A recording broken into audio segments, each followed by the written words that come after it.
34 and live alone in a rather large house. I was married and had kids, but I'd gotten divorced the year before. This house is meant for a large family, but I've never had the time to move out, so I just stayed. Being the only person in a large house, a lot of sounds resonate through the empty house all the time. The most common sound was from the air conditioner. It would make a hollow thud sound in the walls, which would then resonate through the house, sounding much louder than it actually was. Don't get me wrong, it was creepy at first, but I got used to it. Anyway, this happened on a Thursday night after I got home from a long day at work. I went straight upstairs and took my work clothes off to put something more comfortable on, then jumped on the bed and turned on the TV in my room. I didn't spend much time downstairs because I didn't need to. I had everything in my room, so the only time I would be downstairs for more than a couple minutes was if I was in the kitchen. I laid back and rested my eyes. After a moment, through the TV playing, I heard that familiar sound. I didn't even open my eyes, I just continued to rest. An hour later, somehow having not fallen asleep, I got up, getting hungry for dinner. I turned the TV off and opened my bedroom door, and almost on cue, that bang sound resonated again. I'd never recalled the AC making that sound more than once or twice a day, especially without touching the thermostat. I walked across the hallway to where the upstairs thermostat was. It was off, which means that it had been off all day. I wasn't fully scared yet though. My initial reaction was to try and figure out why the air conditioner was running while I had it off. I was really just upset that this inconvenience had to happen tonight. I went downstairs into the kitchen. The only thing I had left in my fridge was leftover pizza from a few days ago, so I set the oven and heated it up. I stood in the kitchen on my phone while I waited. Again, this time it was much louder and felt like it even shook the house. This was the moment I started to get scared. I hadn't convinced myself fully that this wasn't just the AC acting up, but other possibilities were starting to creep into my mind. Once the pizza was done, I ate quickly, then figured it best to go into the basement and check the AC unit. I didn't want to be creeped out the whole night. I just wanted to know what it was and be done with it. I opened the basement door and flicked on the lights. There was nothing special to this basement. It was unfinished and just had some old furniture, along with some boxes with seasonal decorations in them. I walked down the steps to the bottom, then walked over to the AC unit. I wasn't sure what to look for, so I was kind of just looking around for anything obviously wrong, and while I didn't find anything, I did notice that it was completely off. Nothing was running. It had to be something else, which was not giving me the peace of mind I was looking for. I started walking back to the stairs, planning to check some other rooms on the first floor, but just as I started walking, I saw a figure right under the steps. The lighting was dim, but his eyes gave away his position. The person was crouched down behind some boxes under the stairs. I knew he saw me looking at him, as we were making eye contact and I had completely stopped walking. In hindsight, I wish I had pretended to not notice and continued walking, but in the moment, I couldn't help my reaction. Once I snapped out of it, I sprinted up the steps and slammed the door behind me, locking it shut and putting a kitchen chair up against it. I didn't hear them following me, so I took it as a sign that they weren't here to fight. I called the police while standing next to the basement door in case they tried to escape. I was scared, but I also didn't want them to get away. I stayed on the line until the lady said the officers were 3 minutes away. Then I heard it again.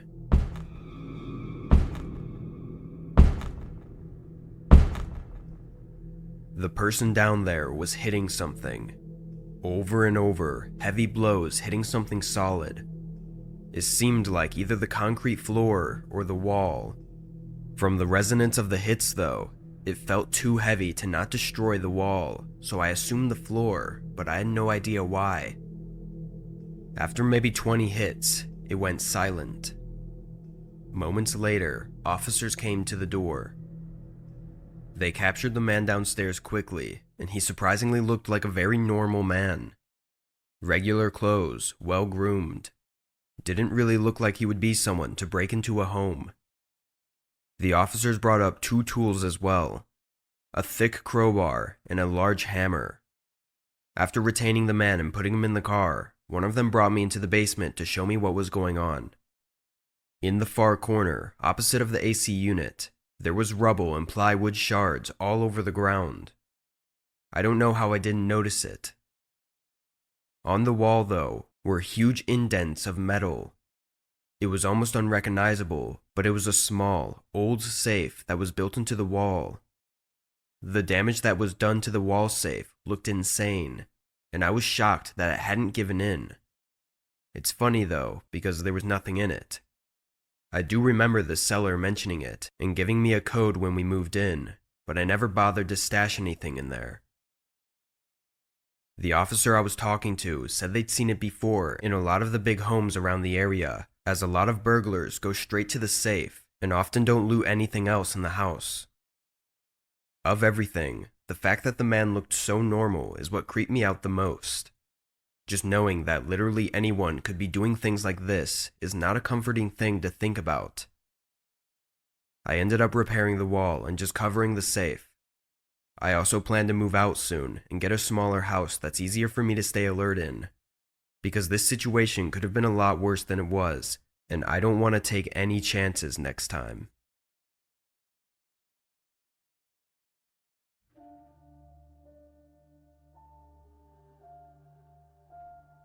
I was 16 at the time.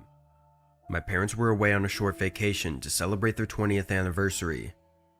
I acted sad when they left, but really I was super excited to be alone and have the whole house to myself. They left Friday morning after I went to school. When I got home, I made a quick snack with the food they left me, then went to the living room to play video games for the entire night. I had no school tomorrow and nobody was home to tell me to go to bed, so I wanted to stay up as late as possible and enjoy the time I had. I was playing online with my friends for a while, but my buddies weren't as lucky as me, so at around 10 p.m., all of my friends had to hop offline. Come 11, or maybe closer to 12 even, my neighbor's dog started barking. They have a huge dog, so it was really loud, even though their house was a good distance away from mine. I kept playing, but through the headphones I could still hear the dog barking like crazy for what had been a whole 3 or 4 minutes. It was really late, so I was both concerned and annoyed. When I found a good time to pause my game, I got up really fast and looked out the side window over at their house. None of their lights were on, but their dog was still barking. I was pretty sure it was barking from inside the house, too. Then I saw a man walking through their yard and onto the sidewalk. It was dark and hard to see, and I didn't see where he came from. Knowing the dog was probably barking at the guy by their house, and seeing him walking away, I went back to playing my game. I played for 15 minutes or so before someone knocked on my door. It made me jump, but I was in the middle of a match, so I couldn't just get up. I kept playing, hearing the knocks continue. When the match ended, I took my headphones off and heard the knocks again. With my headphones off though, I realized it was coming from the back door, not the front door. Then I remembered how late it was and got really confused, but also a bit agitated. What could they possibly want from me this bad to be continually knocking on the door at midnight? I stood up, but then I decided I didn't want them to see me and thought that if they realized nobody was home, then they'd leave and come back some other time. And if they stayed, then I'd know something was wrong. All the blinds were closed, so I didn't have to worry about that. I sat back down and continued playing. No more knocks came for a while after that. I played until almost 2 a.m. I was really tired and my eyes were struggling from staring at the TV for so long. I took my headphones off and turned off the TV, then went upstairs to get in bed. I laid in bed for a few minutes maybe, not very long, when I heard something outside.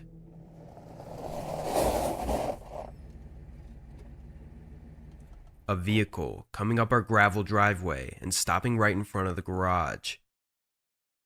I stayed in bed, listening carefully. Someone got out of the car and closed their door, then walked around the house. I lost track of the footsteps once they made their way toward the backyard. A shiver ran through me. I got up and walked down the stairs slowly, still trying to not let anyone know I was home. But about halfway down the stairs, I heard someone by the back door. It sounded like they were messing with the lock. I ran back upstairs and called the police.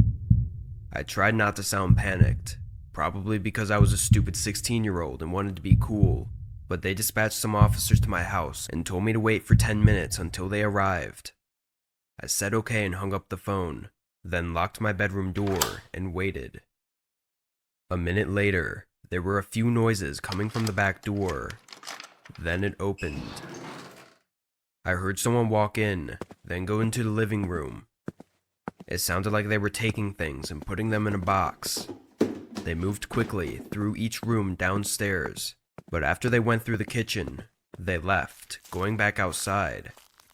I heard their car door open and close.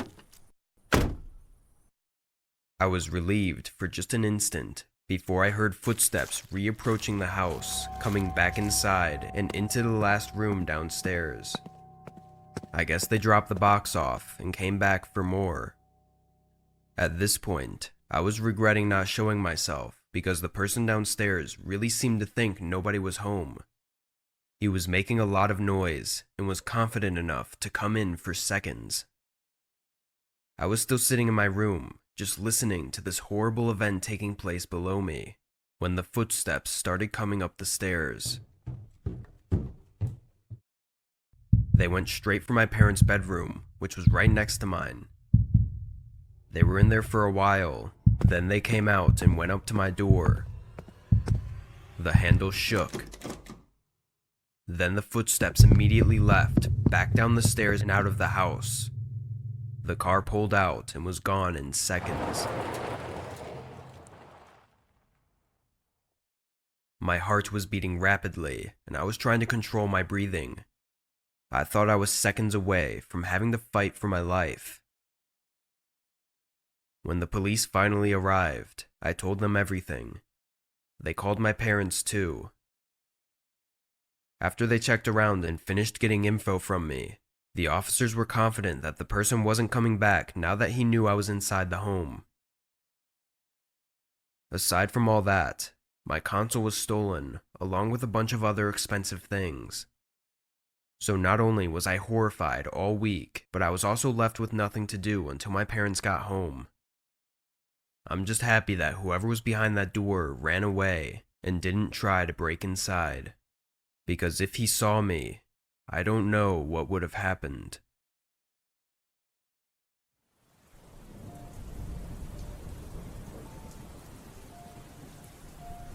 I work from home most days of the month. Sometimes I have to go into the office to pick something up or have an in-person meeting, but that would only be once or twice a month. Working from home is really nice, but I often find myself getting distracted easily. On this day, I had a lot to get done and not a lot of time to do it. I was focused, working on my laptop in the office, when the doorbell rang. I rushed over to the door and opened it a crack, seeing a man on my porch. "Can I help you?" I asked. "Hi, I'm looking for Mr. Peters." The man said, smiling at me. That was my name, but I didn't recognize him. "That's me. What did you need?" The man said he had important information to discuss with me, and asked if we could talk in more privacy inside the house. I first asked what the information was about, but he declined to give any details. "I'm okay then," I said, closing the door. I went back upstairs to my office and started working again. A minute later, though, the doorbell rang again. I knew it had to be the same man, which started making me frustrated.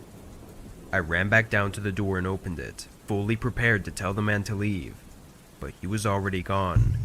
There was no one at the door, and no cars or anything outside the house.